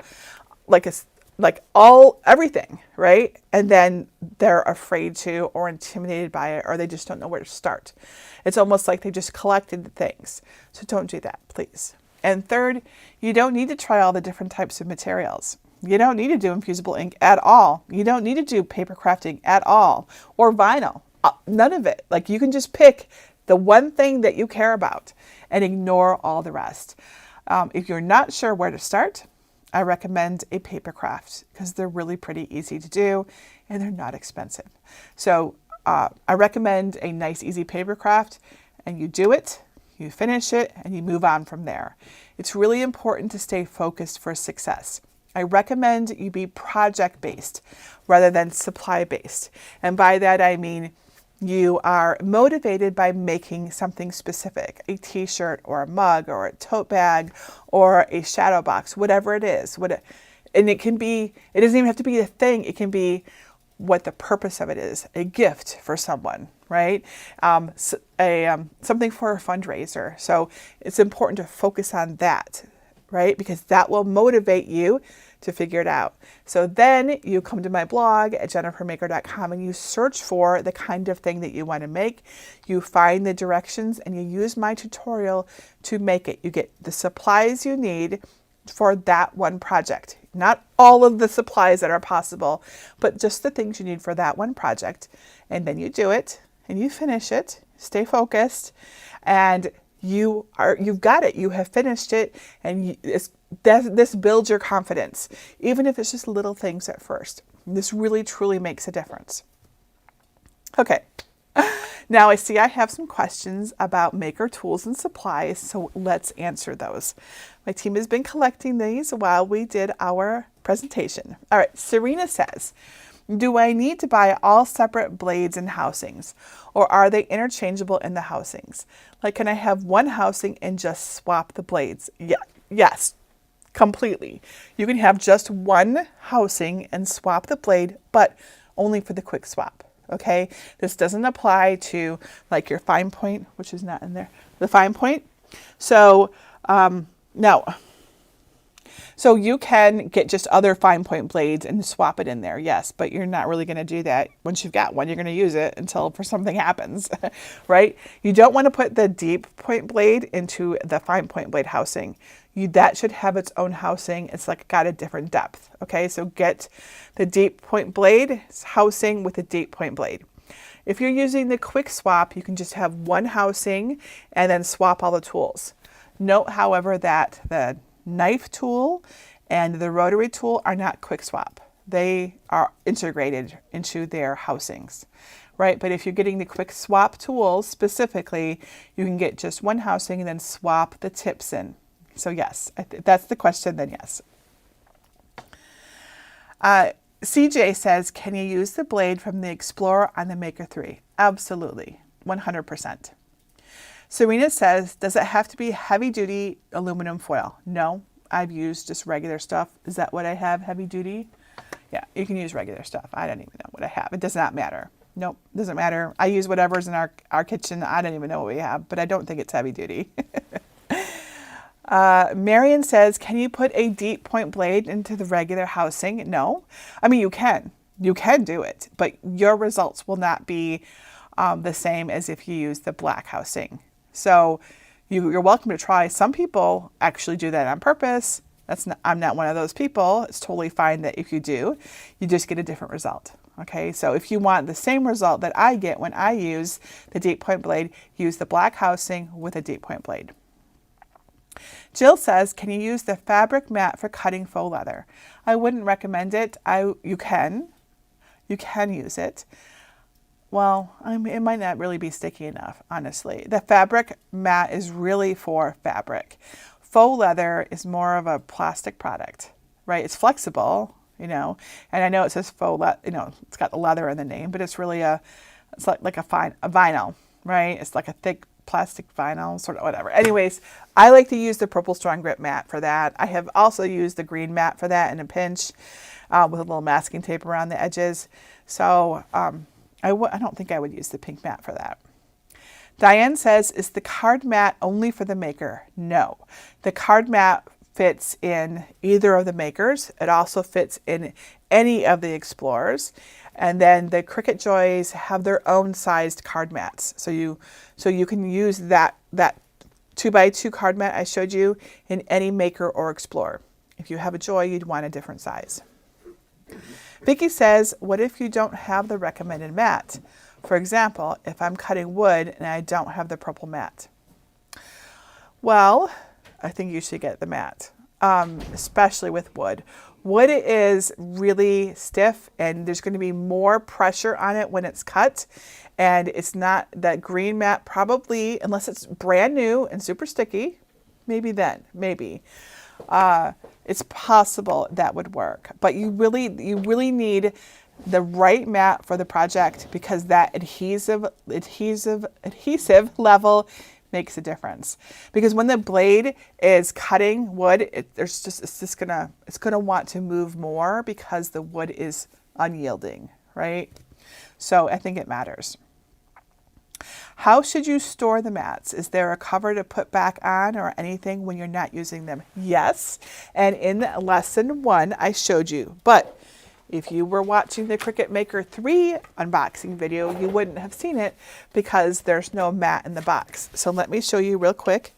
You will see it in lesson 3 tomorrow. All right, so here is a mat. There is a plastic cover on it. So you always want to take that off before you use it. This is the sticky side, right? So you take off the cover and then you use your mat. You clean all the bits off your mat and then you put your plastic cover back onto your mat to protect it. I can show you. I'm not going to attempt it with the phone camera. We're going to do it with this one. One of my tricks for getting the cover back on the mat so that everything lines up, I put my mat into this slot on the top of my Maker. They both have them. And then I take my protective cover and I put it into the slot with it like this.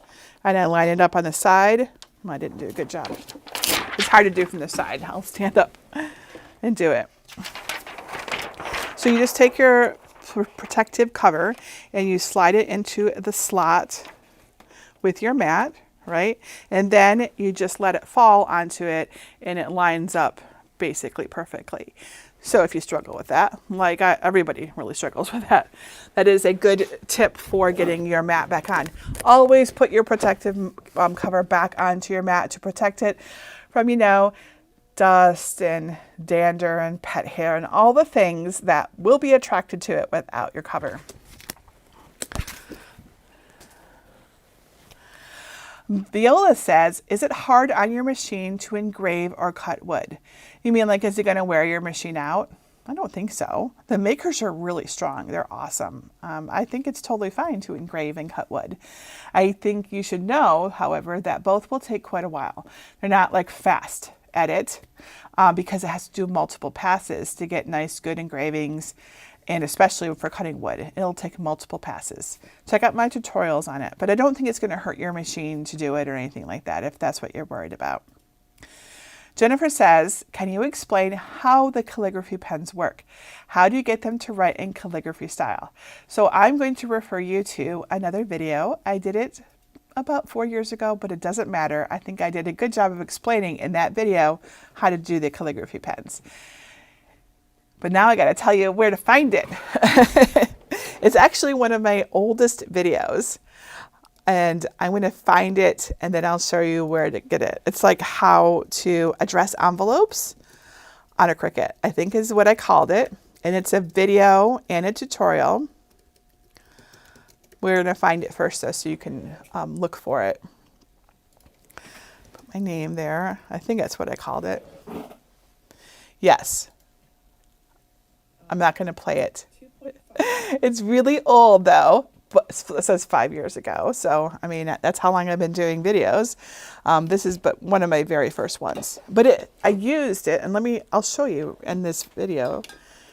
Let me switch it over so you can see. You see this? So it's called Cricut Pens Writing and Envelope Addressing Tutorial. And you can see here that I've used the calligraphy pen and I show you exactly how this, actually I'm trying to find the example here, how to insert the pen. Well, it's in there. There's like a whole test and everything. I show you how to insert it. The key is to insert it at a particular angle and then it looks like calligraphy. So watch that tutorial. It's on my channel, Cricut Pens Writing and Envelope Addressing Tutorial. And oh my gosh, it has 727,000 views. Whoa, I didn't even realize that. Is that really what that says? Anyways, I haven't ever done a video on calligraphy again because I thought that explained it pretty well. I have done other videos on using pens though, so you might want to watch those as well.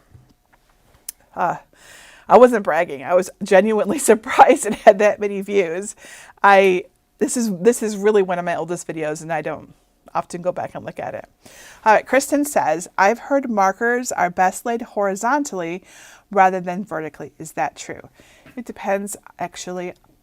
It's my understanding. It's not like I'm a pen expert, but what I hear is that gel pens are better laid on their sides, and whereas like other pens are better done vertically with the tip down. That said, I've done it both ways and I haven't noticed any difference. So I don't know. I'm sure that people who are awesome at journaling and doing all sorts of cool things, they probably know better than me. And it's probably where we've heard that from. But I will put mine both ways and my pens are all just fine. So does the pen adapter remove in the original maker? Yes, you can pop it out exactly the same way I showed you. Even though I was showing you the two different machines, everything I showed you was the same. From the tray to the USB port to the adapter to the clamps, it's all the same. The big differences between the original maker and the Maker 3 is the introduction of the ability to use smart materials. So the extra guides here, they also upgraded the print then cut sensor so it could do a better job at print then cut and it's faster. There's also a Cricut roll holder that you can use, which I didn't show you and I feel like I should show you. Hey Greg, is the Cricut roll holder sitting over on the table back there? You check and see. I meant to show you that, so we'll see if I can find it. Anyway, so the differences are not really that big. They did do, I think, a little upgrading on the motors and stuff on the Cricut Maker 3, I think. It's been a while. I might be misremembering. But essentially, they're very similar. I often find myself still using my original maker. It's a champ. It's awesome. I got my first one. This isn't it. This is the one we just unboxed, right? But I got my first one in on the day it came out from the local Joann's. That would be August 2017. We still use that same Cricut maker, and my daughter has currently borrowed it. It's up in her room because she's been making lots of 3D paper crafts for me. Yep, thank you. And it's a workhorse. It's awesome. No issues with it whatsoever. It's great. This is the Cricut roll holder. So only the Cricut Maker 3 can use this because only the Cricut Maker 3 has the little guides. So it just slides right onto the guides. And then if you are using a roll of vinyl, you can feed, oh, can you see that? Sorry. There we go. That's a better view. So it can roll the vinyl onto here, and there's also a little cutoff onto it. So this is the roll holder. I'll be honest, I don't find myself using the roll holder too often. It's just not a big deal. So, I mean, if you're a person that uses lots of rolls of vinyl and you never really change it that much, you might love it. But I'm the kind of person who does very specific projects and then I move on. So I think it's the right tool for some people, but not the right tool for me. But there's nothing wrong with it otherwise. Linda says, what can you do to keep the tool from popping out? If you're having issues with your tool popping out of the accessory holder, try a new accessory holder. You can buy them from Cricut. You could also buy them on Amazon, I believe. Just get a new one. Yours might be damaged or cracked. That's been my experience, so try that. Elizabeth says, does it matter which side of the mat cover to put on the mat? So it does, though I will admit I don't get too hung up on it, but it matters. The side that is, against the adhesive is the side that you should put back. So I recommend writing on your covers, like with a Sharpie permanent marker. You can use your Cricut permanent marker, like this side up. We had some stickers just released like a week ago or so that you could make and put right onto your mat covers to always indicate which side should be up. It will help protect your mat more, right? Because if you're flip-flopping the side of the cover that you put against your adhesive, you're going to transfer dirt and dust to it. And it's that simple, right? So it's best to always keep the same side of the cover against the adhesive, if you remember to do that. And I will admit, I don't usually remember, but I recommend you do it. Lori says, can you make hats and mugs without the specialized appliances? Yes, if you want to use iron-on vinyl, you can get like a roll of iron-on vinyl, like this pretty holographic iron-on vinyl, and you can use your household iron to apply the vinyl to a hat. What did you say? A hat. A hat. I don't really suggest iron-on vinyl on mugs. You can put permanent vinyl on mugs, but you'll want to be sure to hand wash it. I wouldn't recommend dishwashing it. But for the infusible ink, you would need a heat press that gets hot enough, and your iron isn't really hot enough. So if you don't want to get a heat press, you'll want to stick with iron-on vinyl for shirts, tote bags, hats, and adhesive vinyl for things like a ceramic mug or a tumbler. Karen says, my Maker 3 does not cut as fast as the one you tested. Is there a way to speed mine up? So it's important to know that the Maker 3 cuts fast when you're using smart material. Are you using smart material when you try to do it? The other thing that matters is your design. Not all designs will cut at the same speed. So you would need to be using a design that's like the one I used in my video from 2.5 years ago. And I have no idea what that was at this point to do it. There is no other way to speed it up. So the ways to get it to work faster. So I know 3 ways. Maybe these will help you. Number 1, use a USB cable instead of Bluetooth. Number 2, use smart materials instead of material on a mat. And number 3, make sure your design is, not too complicated. The more your blade has to turn, the more nodes that are in your design, if that makes any sense to you, the more instruction points that it has, which is what the node is, the slower it is to cut. That's the simple truth. So maybe that will help you. What do you use to clean the mats? Warm water or cleaning products? I recommend you use mild dishwashing detergent and like warm or lukewarm water. And then you want to wash it gently. Don't scrub it with a scrubby because you might accidentally scrub off your adhesive layer. P. Milligan says, are the pens better than having something like the Bright Pad? It completely depends on your preferences. So there's several things you can do. You can have a Bright Pad. I don't have that out right now. Greg, is the Bright Pad sitting over there? I could show that. He's got his headset. Hey, Greg, is the Bright Pad sitting over there? Who's going to check? So everyone can see what a Bright Pad is. So the Bright Pad will illuminate from the bottom, whereas something like a little light will illuminate from the top, and the light up LED tools will illuminate much closer to the surface. The truth is, I actually like all of them. There's in combination, they work really well. But if I were to pick one, I would probably choose a light like this, where I can just sort of direct it wherever I need to go, or the LED tools. I find that light on the surface helps me more than light underneath. So, if you have the Cricut Bright 360, which are really awesome, beautiful lights. I don't have one out right now. I use them at home. I've got one on my desk. Yeah, thank you. The other one. Yeah. Yep, the Bright Pad Go. There's different Bright Pads. The Bright Pad looks like this. And there's a little button here. This is the Bright Pad Go. You can use it without a cord, and you press it and it lights up. Let's give you a different view of that. All right, here it is not lit up. And then see, you can increase the brightness of it so you can see cut lines better with this. But I think I like it better when there's a light shining on my surface of the vinyl. Just my eyes seem to like that better. If I were tracing something, however, I would much prefer this. So I think it depends on you and what you're doing, honestly. Lily says, do I have to turn off the machine every time I'm done, or can I just leave it on?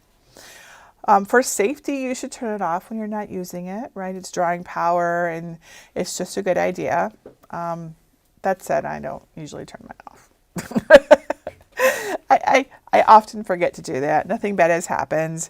But it's still electronic appliance, right? There could still be some kind of issue. So the general advice on anything that plugs in is to unplug it when you're not using it. The only exceptions are a printer. You should leave your printer turned on. It does maintenance and it's just better for it in general, unless you're going away, right? And I like to also leave my computer on. Turning it on and off, I don't think it's good for it. So my computer is on all the time. It's been many decades since I turned my computer off at night. Kathy says, is there a way to determine which housing goes with which blade? I separated the housings in the blade. Yeah, so if it's a black blade, it goes with the black housing. Pink blade, pink housing. Silver blade can go with gold or silver, either way. So I don't know if the blade and the gold ones are gold, but the silver ones can go in either gold or silver housings. And then those are the only ones that have housings like that, other than the quick swap. And in the quick swap, it's any tip that will fit into it. So that's all that matters. Estella says, is there a chart guide for the blades and housings? Yeah. Yes, there is. In the Cricut handbook, there is a page. Let me show you. It's under lesson 2, and it's got all of the blades listed. So, and this is everything. This is, other than the ones that are for the joint venture, this is everything. So it lists them all, which machine they work with, and here they all are. You can check off if you have them. You can make notes on what you like to use them for. And there's a couple pages here. Here's the maker blades with the quick swap housings. So you can use this to keep track of your blades. I think I also have I have a whole blog post on blades to help you determine what kind of materials are best for which blades. That might help you too. Is Infusible ink dishwasher safe? Generally, yes. That said, I have heard some few accounts of people who might have either really new dishwashers and or have their hot water heaters turned up really high. I've heard of some people, and it's definitely in the minority, where they dishwashed something and it kind of blurred. And what that means is it got so hot in their dishwasher, like over 350 degrees Fahrenheit, that that ink on there started to resublimate. It's really unusual. My dishwasher definitely doesn't get that hot. We put infusible ink things in our dishwasher all the time. So I want to say yes, you can dishwash, but just know that every once in a while someone has a really hot dishwasher. So you might want to test it, like if you're going to give them as gifts, or just warn them, like, hey, you could always just say hand wash if it's a gift or something. Kat says, where did you get your stand for your Cricut makers behind you? These, you mean? Did Greg make them? Of course Greg made them, because Greg is awesome. What blade is best to cut stencil material? The premium fine point blade that comes with your Cricut maker is the best one to use. And I think I've answered all the questions my team passed to me. If I didn't answer your question, or you've got more questions, or you think of more things after this, I'm happy to help you out with anything related to the maker tools, accessories, or supplies. Just let me know. So leave your question below this video, or come ask in our Cricut Crafters group at jennifermaker.com/Cricut Crafters. You can get help and guidance and advice from nearly 1 million Cricut Crafters just like you. And don't forget that most of the things, maybe not all the vinyl, there's a lot of vinyl, but many of the things that I mentioned today are found at my Amazon shopping list at jennifermaker.com/Cricut Maker must-haves. There's dashes in between the words. So if you also want to learn about the tools used for the Cricut Explorer, the Cricut Joy, because they are quite different, and the Venture, which is over there, you can't see it. I have lessons on those cutting machine tools as well. Now tomorrow I'll be back for lesson 3 of Cricut Kickoffs. I'll show you all of the important things that you can do in Cricut Design Space, and then we'll do a simple and fun project together using basic cardstock and a pen and a green mat. So if you have the maker, you probably have the original maker, you probably have everything you need for the project. If you have the Maker 3, you probably don't, because they really just put vinyl. They did put a piece of smart cardstock in there, but don't use that. It's like sticky and it won't work for our project. So get yourself a pack of cardstock and a pen, a 0.4 tip pen, and a green mat. All these things you're going to need. They don't cost very much. You can find them at your local craft store, and then you could do our project with us. Of course, if you don't have those things or can't get them, you can still do the project in our class. You just won't be able to cut it out. So you can still follow along. And I think that's it. All right, well, until our next class, this is Jennifer Maker reminding you to craft a life you love.